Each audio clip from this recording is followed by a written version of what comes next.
All the while he was speaking, I was looking at him straight into the face, and felt at once a complete trust in him and a great curiosity on my side also, for I felt that there was some strange secret in his soul.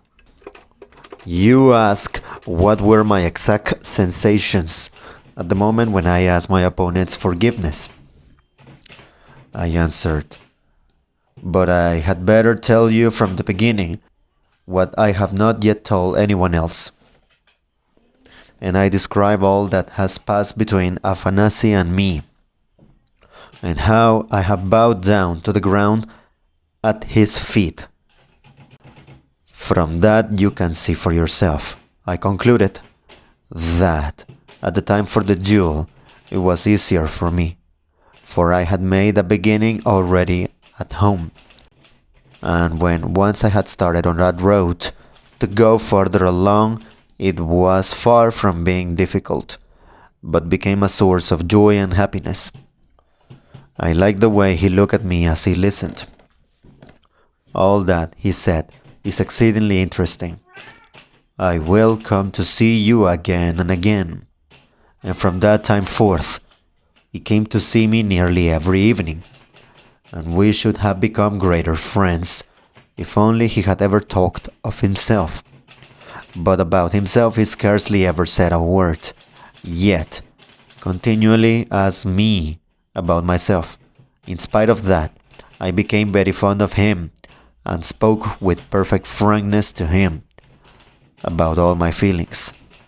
For, thought I, what need have I to know his secrets, since I can see without that he is a good man?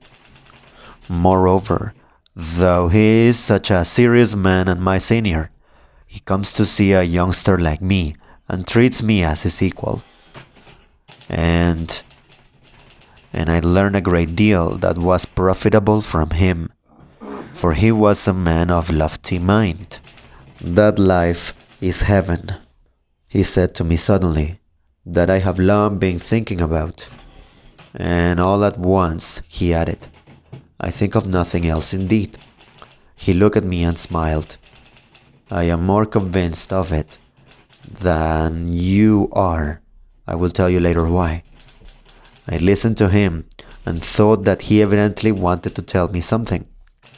Heaven, he went on, lies hidden within us.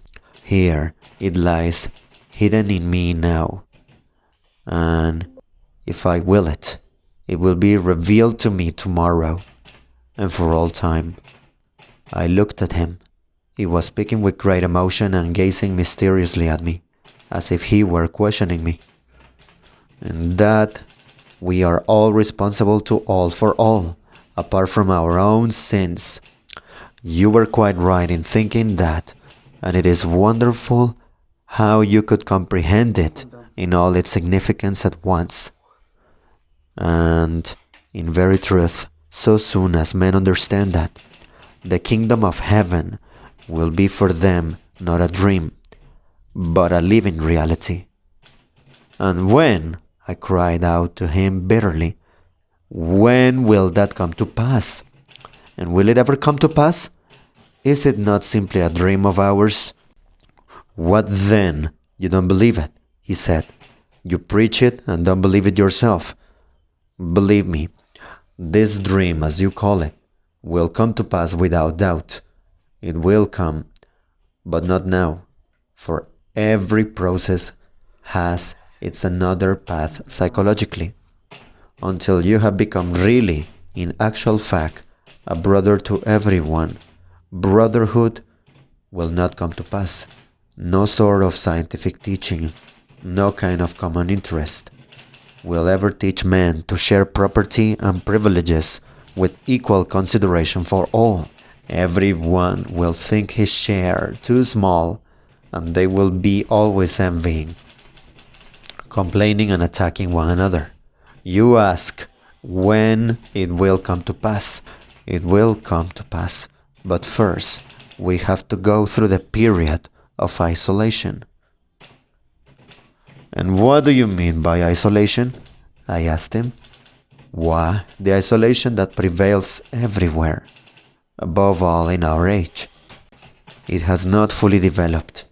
It has not reached its limit yet, for everyone strives to keep its individuality as apart as possible, wishes to secure the greatest possible fullness of life for himself.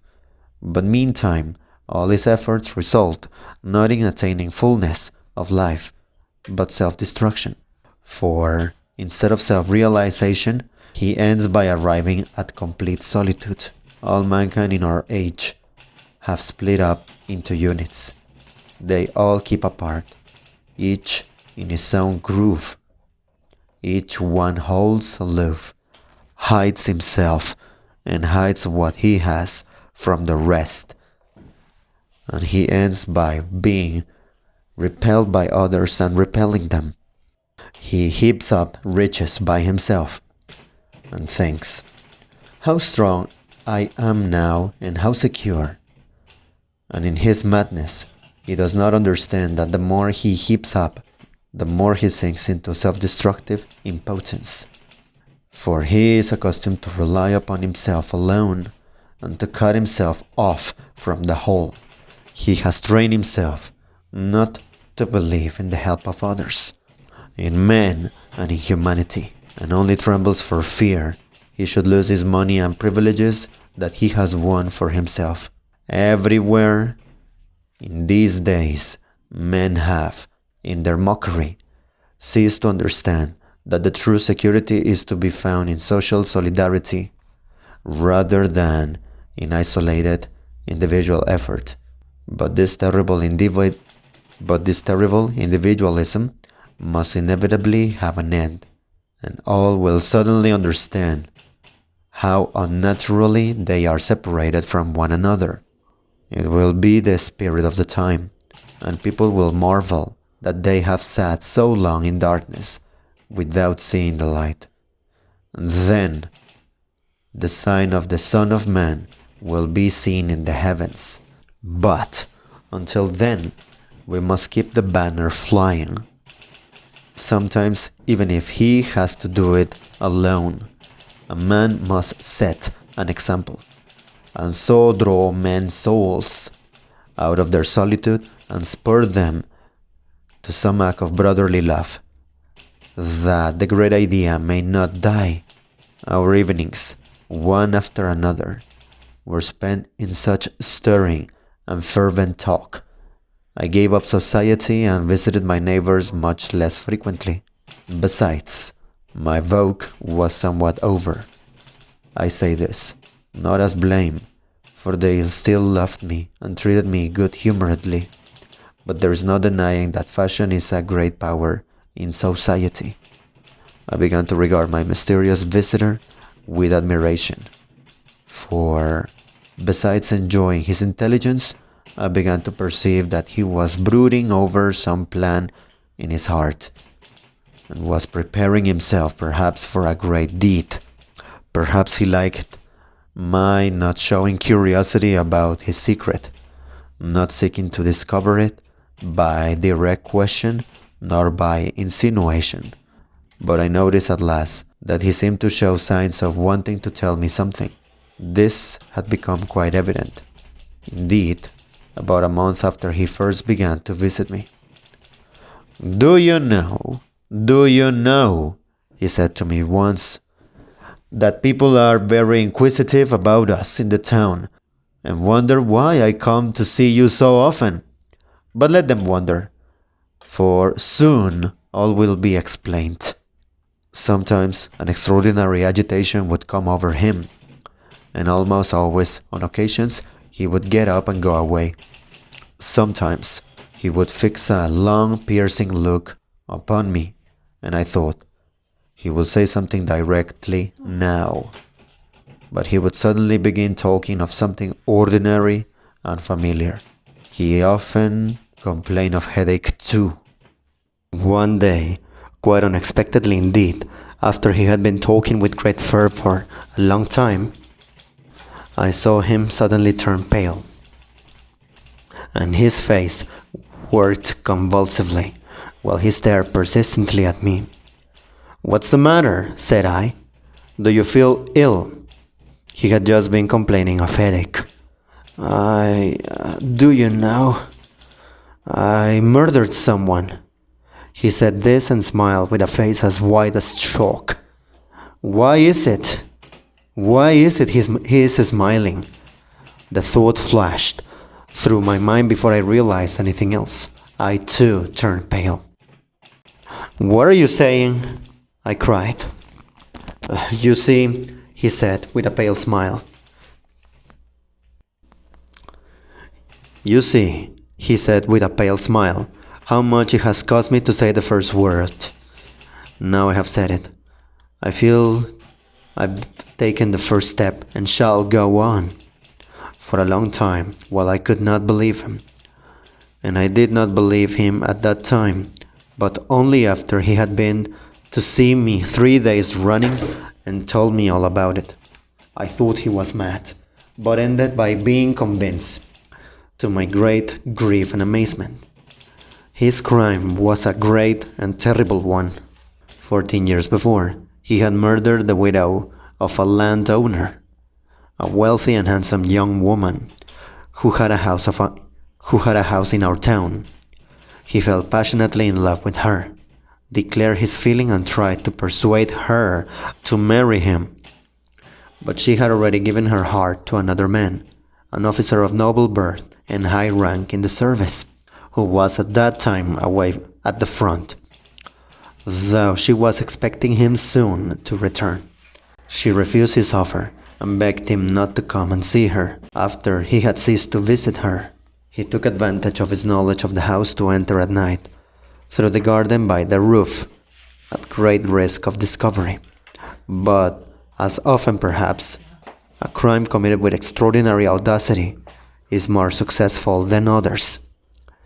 Entering the garret through the skylight, he went down the ladder, knowing that the door at the bottom of it was sometimes, through the negligence of the servants, left unlocked. He hoped to find it so, and so it was. He made his way in the dark to her bedroom, where a light was burning, as though on purpose. Both her maids had gone off to a birthday party in the same street, without asking leave. The other servants slept in the servants' quarters or in the kitchen on the ground floor. His passion flamed up at the sight of her asleep, and then vindictive, jealous anger took possession of his heart, and like a drunken man, beside himself, he thrust a knife into her heart, so that she did not even cry out. Then, with devilish and criminal cunning, he contrived that suspicion should fall on the servants. He was so base as to take her purse, to open her chest with keys from under her pillow, and to take some things from it, doing it all as it might have been done by an ignorant servant, learning valuable papers and taking only money. He took some of the larger gold things, but left smaller articles that were 10 times as valuable. He took with him, too, some things for himself as remembrances, but of that later. Having done this awful deed, he returned by the way he had come. Neither the next day, when the alarm was raised, nor at any time after in his life, did anyone dream of suspecting that he was the criminal. No one indeed knew of his love for her, for he was already reserved and silent and had no friend to whom he would have opened his heart. He was looked upon simply as an acquaintance, and not a very intimate one, of the murdered woman. As for the previous fortnight, he had not even visited her. A serf of hers called Piotr, or Peter, was at once suspected, and every circumstance confirmed the suspicion. The man knew, indeed his mistress did not conceal the fact, that having to send one of her serfs as a recruit, she had decided to send him, as he had no relations, and his conduct was unsatisfactory. People had heard him angrily threatening to murder her when he was drunk in a tavern. 2 days before her death, he had run away, staying no one knew where in the town. The day after the murder, he was found on the road, leading out of the town, dead drunk, with a knife in his pocket, and his right hand happened to be stained with blood. He declared that his nose had been bleeding, but no one believed him. The maids confessed that they had gone to a party and that the street door had been left open till they returned. And a number of similar details came to light, throwing suspicion on the innocent servant. They arrested him, and he was tried for the murder. But a week after the arrest, the prisoner fell sick of a fever and died unconscious in the hospital. There, the matter ended, and the judges and the authorities and everyone in the town remained convinced that the crime had been committed by no one but the servant who had died in the hospital. And after that, the punishment began. My mysterious visitor, now my friend, told me that, at first, he was not in the least troubled by pangs of conscience. He was miserable a long time, but not for that reason, only from regret that he had killed the woman he loved, that she was no more, that in killing her, he had killed his love, while the fire of passion was still in his veins. But of the innocent blood he had shed, of the murder of a fellow creature, he'd scarcely thought. The thought that his victim might have become the wife of another man was insupportable to him. And so, for a long time, he was convinced in his conscience that he could not have acted otherwise. At first, he was worried at the arrest of the servant, but his illness and death soon set his mind at rest, for the man's death was apparently, so he reflected at the time, not owing to his arrest or his fright, but a chill he had taken on the day he ran away, when he had lain all night dead drunk in the damp ground. The theft of the money and other things troubled him little, for he argued that the theft had not been committed for gain, but to avert suspicion. The sum stolen was small, and he shortly afterwards subscribed the whole of it, and much more towards the funds of maintaining an almshouse in the town. He did this on purpose to set his conscience at rest about the theft, and it's a remarkable fact that for a long time he really was at peace. He told me this himself. He entered then upon a career of great activity in the service, volunteered for a difficult and laborious duty which occupied him 2 years, and being a man of strong will, almost forgot the past. Whenever he recalled it, he tried not to think of it at all. He became active in philanthropy too, founded and helped to maintain many institutions in the town, did a good deal in the two capitals, and in both Moscow and St. Petersburg was elected a member of philanthropic societies. At last, however, he began brooding over the past, and the strain of it was too much for him.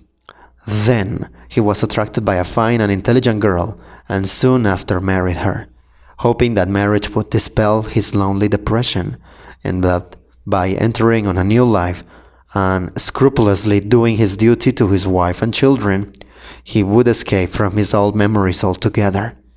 But the very opposite of what he expected happened. He began, even in the first month of his marriage, to be continually fretted by the thought, "My wife loves me, but what if she knew?" When she did first tell him that she would soon bear him a child, he was troubled. "I am giving life, but I have taken life. Children came. How dare I love them, teach and educate them? How can I talk to them of virtue? I have shed blood." They were splendid children. He longed to caress them, and I can't look at their innocent, candid faces. I am unworthy. And I can't look at their innocent, candid faces. I am unworthy.